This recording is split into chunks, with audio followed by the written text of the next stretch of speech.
There, with the amount of limited facility we had, the amount of discoveries Muslim scientists made, it's unbelievable. For example, I quoted in my talk that Ibn Nafis, he discovered the blood circulation. But in the medical books and the books we read in school, who discovered blood circulation? William Harvey. Everyone knows William Harvey. No one knows about Ibn Nafis. Ibn Nafis spoke about blood circulation 400 years before. The Europeans, they later on picked up the books of the Muslims and rehashed it and said we discovered it.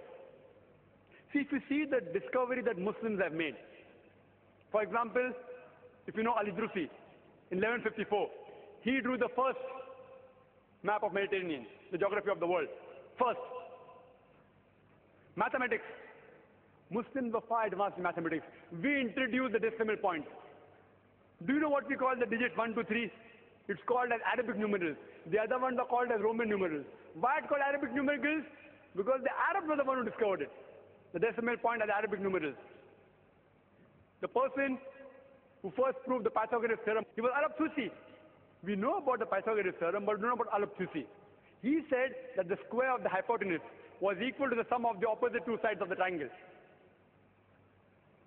Al-Biruni, he was an authority in trigonometry. All these people, they were experts.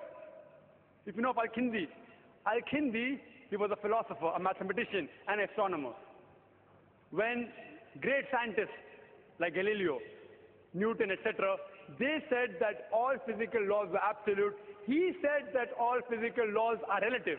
And today we know the theory of relativity is proved by Albert Einstein. No one knows about Al-Kindi. He was the person who basically gave the idea of theory of relativity. Later on, he did more research and talked about theory of relativity. Who knows about the three brothers, Muhammad, Shakir and Hassan? Who know about them? They told the surface area of the earth from an angle at the Red Sea when people thought the world was flat. Chemistry. The Muslims are far advanced in chemistry. Ibn Hayyan, Jabir ibn Hayyan, they have Latinized the word Geber. So when we read in our textbook Geber, we think it's an European. It's a Muslim. Jabir ibn Hayyan. We know Geber, we don't know Jabir. He is the person who distilled alcohol. Alcohol comes from the Arabic word al-ghul, meaning ghost, evil spirit. Alkali is an Arabic word. He wrote 2,000 different pages on chemistry. Muhammad Zakaria Razi, he was famous in medicine. He was authority on the field of smallpox and measles. He was the first person who used mercury ointment. He wrote books on children's disease. There are several Muslim scientists. Ali ibn Abbas, he wrote 20 volumes on medicine. Ali ibn Sina, known as Avicenna. Avicenna, it doesn't sound Muslim. Ali ibn Sina, Muslim. Avicenna, not Muslim.